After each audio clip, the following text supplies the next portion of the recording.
Have you ever found yourself wanting to just push really hard?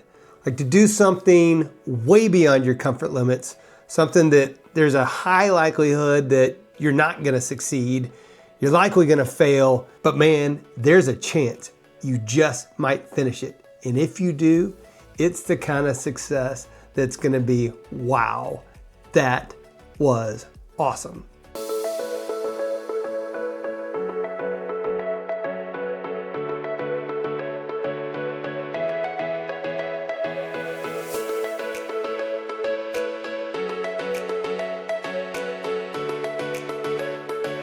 Well, I've gotten in the habit of doing some of those things over the past 5 to 10 years. And one of those things that some buddies and I decided to do was the 29029 Everesting event. If you've never heard of 29029 Everesting, what it is you hike up a mountain the equivalent number of times that you would hike the vertical feet to climb Mount Everest. So apparently Mount Everest is 29,029 feet tall or above sea level.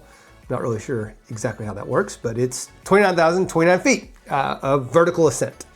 And so rather than flying to Nepal and training for a year or more and risking death in many different ways and actually climbing Mount Everest, some guys decided to come up with this concept of Everesting 29029, and they would basically go rent an entire mountain here in the United States, map out a course on that mountain, and then kind of do the math and figure out how many times would you have to climb up that mountain to hike the equivalent vertical ascent of Mount Everest.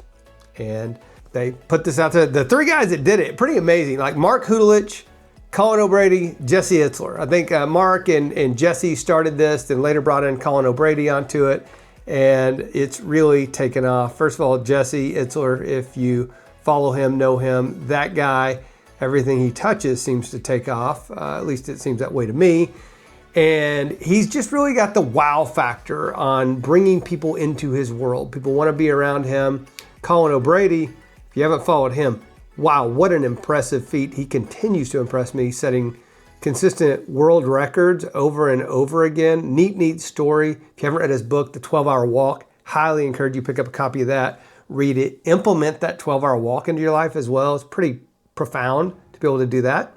And then Mark Hudelich, I think he and Jesse, their kids were in sports together or something like that. That's how they initially connected and were very like-minded. And I think Mark was a college athlete as well.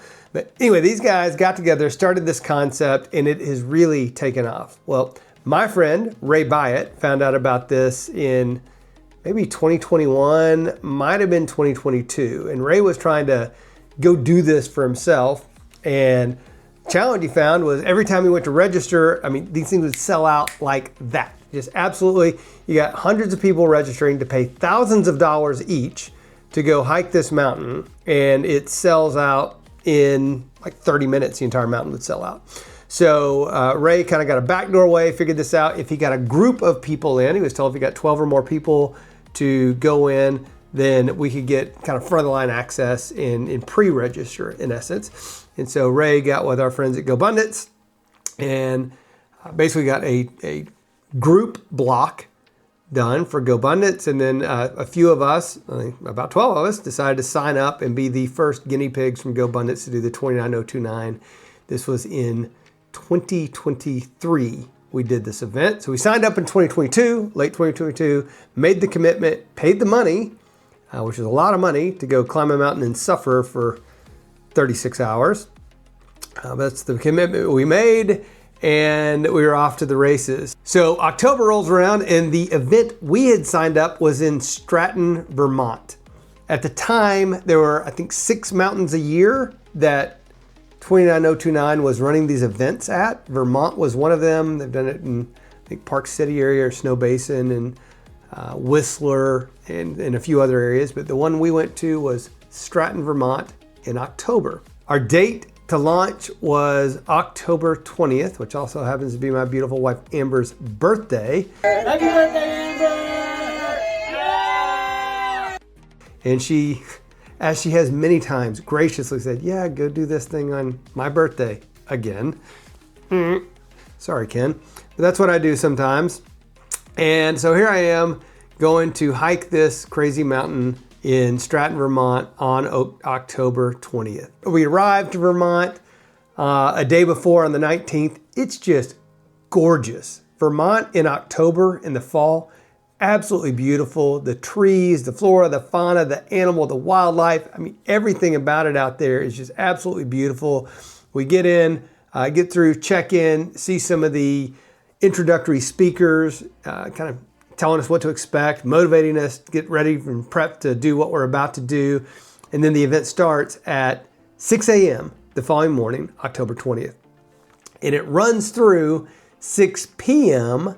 the next Saturday, so the 21st. Goes 6 a.m. on Friday through 6 p.m. on Saturday. So you got 36 hours to complete the task. And the task in this case, to hike 29,029 feet, is 17 ascents up, not up and down, it's up the mountain. You actually take the gondola to go down. So you hike up, take the gondola, so you get a little bit of a 15, 20 minute break as the gondola is bringing you down until you start hiking back up again. In this case, it's 17 times up the mountain to make the final accomplishment of summiting the equivalent of Mount Everest. But for those who don't summit all 17 summits, there's little checkpoints along the way where you celebrate the victories of the 7 summits of the 7 continents. So in this case, I think it was 4 summits up and you hit the first milestone, which was, I think, Kosciuszko is what it was called. And then another 5 summits up, when you get 9 summits, you get milestone number 2, Mount Vinson. And after that, you get to stack in a couple of quick wins. At 11 summits up, you get to click off the next 2 summits on the different continents, and that is Mount Elbrus and Mount Kilimanjaro. So check both of those off, and then hike back up another summit, and you get the next one, which is Denali. So 12 summits up, and you're at Denali. One more summit up, and you've made it to Aconcagua. So now you are at 13 summits up the mountain, and then it's the last push to Everest. And that's 4 more summits to get to Everest, which was 17 summits up the mountain in Stratton, Vermont. Sounds easy enough on paper, and I was pretty fit on this. I thought I'll be able to knock this out. I'm doing the math. I'm thinking I may be able to finish this in 24 hours. Maybe less, but I was thinking 24 hours is probably pretty reasonable. I can get this knocked out. Feeling pretty good about myself. Man, a lot of motivation at the starting gate. Man, a ton of motivation. Colin O'Brady's giving a speech. Everyone's fired up, headlamps on, it's dark. Everyone's excited, and then the siren goes off, and we're off to the races, climbing up that mountain. And it was awesome. I mean, I climbed that first one. I might have been like the 5th or the 6th person up because just energy flowing through me. Did not do a great job of pacing myself in that initial ascent. But get up, feeling good. Gondola down, start number 2. And so there we go up number 2. I think that one was still pretty good. Come back down. Within 3 hours, it starts raining. At first, it's a light rain. And mind you, it's 48 degrees outside. So it's cool, feels great when there's no rain because it's cool enough, you're not hot hiking and you really get going on. But then the rain starts. First, it's kind of a light drizzle, but it didn't take long before that light drizzle became a steady, heavy pour. And I got news for you. It didn't stop all day, all night. It just kept going. In fact, it didn't stop the whole next day. So if you were thinking, hey, I'm gonna dive in, get a little rest, couple hours of sleep, let the rain pass over, not happening. Rain just kept on going, and I saw that was in the forecast. So for me, I just decided I'm gonna keep pushing on. And so I hiked through the night, through the rain, through the long, terrible night. It was absolutely miserable. My legs were aching. Every step was measured because there's rain. It's slippery. It is just rough terrain, and hiking up there, man, I did not want to get injured.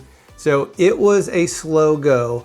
So many thanks and so much gratitude do I have for the volunteers that were at that event, because those volunteers were out there in the middle of the night at 2, 3, 4 o'clock in the morning with their cowbells, shaking their cowbells, clapping their hands with their headlights on and their rain gear donned and saying, man, you got this. So proud of you. Way to go. Giving us hydration, nutrition, keeping us going up the mountain.